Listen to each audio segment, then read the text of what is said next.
The average American home built in the last 30 years is larger, better insulated, and more expensively equipped than any home from a century ago. It is also, in several measurable ways, less functional. Amish homes built today still contain 20 things that modern construction removed, and each one was removed not because it stopped working, but because removing it was more profitable for someone else. I drove through Lancaster County for the first time when I was 22 years old, and I pulled over because something about the farmhouses I was passing looked different from any house I had grown up around. It took me a while to figure out what it was. The houses looked used. Not run down. Used. Every part of the house was doing something. The porch was wide enough to work on. The kitchen garden came right to the back wall. The barn was positioned to block the north wind from the house in winter. Nothing was decorative that was not also functional. I had grown up in suburbs where the landscaping existed to look at, and the garage existed to store things nobody needed, and the front porch was too narrow to put a chair on. I did not know until that day that there was another way to think about what a house is for. Number 1, a root cellar. A room below the frost line, usually accessed through a hatch in the kitchen floor or through an exterior door set into a hillside that maintains a constant temperature between 32 and 40 degrees year-round without any mechanical cooling. Every Amish home of traditional construction has one. It stores the harvest from October through March, extends the life of preserved food, and costs nothing to run. Modern construction eliminated it because basements became finished living space and the market for refrigerators needed customers. Number 2. A summer kitchen. A detached or semi-detached kitchen structure used during the hot months for all cooking that would otherwise raise the temperature of the main house. Canning, bread baking, butchering, and preserving all happen here. The main house stays cool. Modern construction absorbed the kitchen into the house and sold air conditioning as the solution to the heat that the kitchen now produces inside the living space. Number 3. A covered porch deep enough to work on, not a decorative stoop. A porch 8 to 12 feet deep that provides shade on south and west-facing walls, keeps rain off the exterior walls, and provides a workspace for everything from sorting vegetables to repairing equipment in weather. Amish porches are structural temperature management. They shade the walls during the hottest hours and reduce the heat load entering the house by a measurable amount. Modern construction cut porch depth to 4 feet because it allowed more living space to be sold per square foot. Number 4. A cold pantry. A small north-facing room with a vent to the exterior and no interior heat source, positioned to maintain temperatures 5 to 10 degrees below the rest of the house. Butter, cream, cheese, eggs, and root vegetables live here. It is not a refrigerator substitute for everything, but for the foods it handles, it extends freshness without any energy cost. Number 5. Windows on opposite sides of every main room. Cross-ventilation as a design principle rather than an afterthought.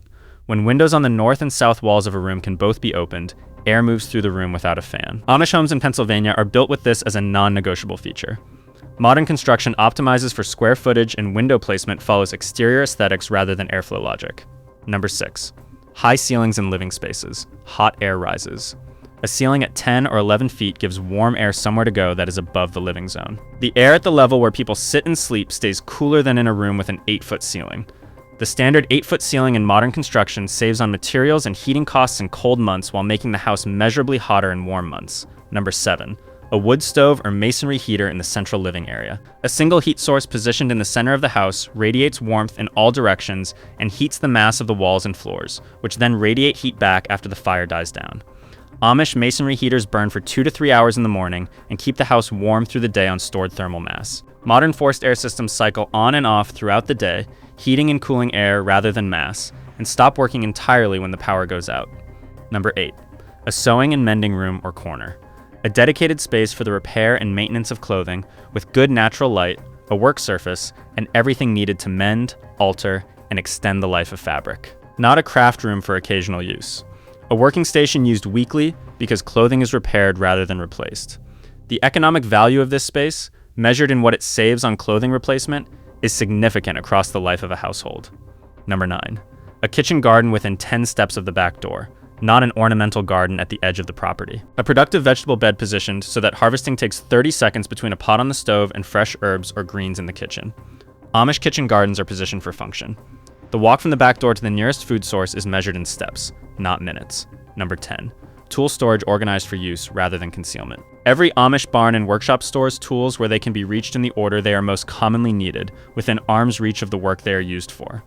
Modern homes store tools in a garage or shed that requires unlocking, navigating, and searching before any repair can begin. The friction added to every maintenance task by inconvenient tool storage means more maintenance is deferred and more problems become expensive. Number 11. A water source independent of the municipal supply. a hand pump, a spring house, or a gravity-fed cistern that provides water access when the main supply fails, not a survival preparation. A practical redundancy that Amish homes treat as a baseline feature rather than a luxury add-on. Number 12. An attic used for active storage and drying, not dead space.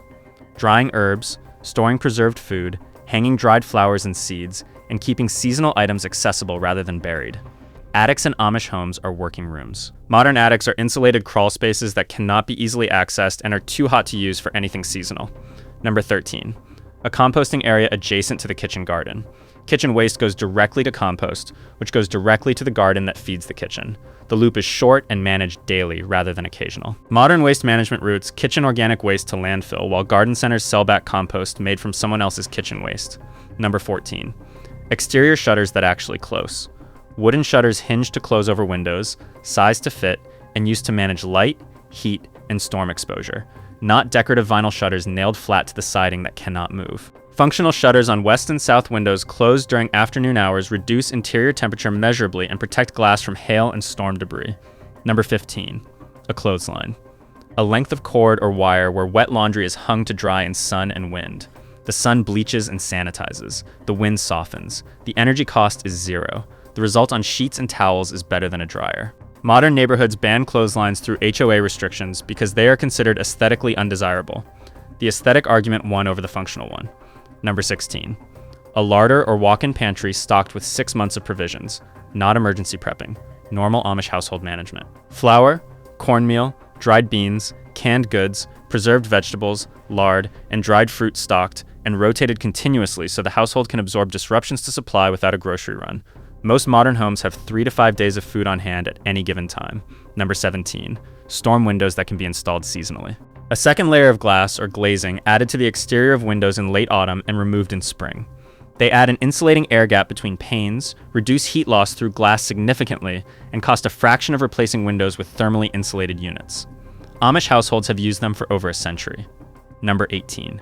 A dedicated cold room for fermenting and aging. A space that stays consistently cool, dark, and humid enough to ferment sauerkraut crocks, aged cheese, and store cured meats. Not a spare bedroom used occasionally.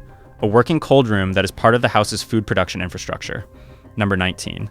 A barn or outbuilding positioned to shelter the house from prevailing winter wind. Amish farms are sited with the barn to the north or northwest of the house, the direction from which cold winter winds typically arrive in Pennsylvania. The barn acts as a windbreak that reduces the wind chill on the house walls and cuts heating fuel consumption meaningfully across a winter. Modern subdivision lots are sized and oriented without reference to wind direction because the heating system is expected to compensate for whatever the site exposes the house to. Number 20. A space specifically designed for teaching children to work, not a playroom. A space where children are expected to participate in the productive life of the household from an early age, with appropriately sized tools and tasks, learning the skills the household depends on by doing them alongside adults. This is the least architectural item on this list and the most significant. An Amish home is not just a place where a family lives. It is a place where a family produces things together, and the physical space reflects that expectation in how it is organized. Here is what all 20 of these have in common. Not one of them requires new technology.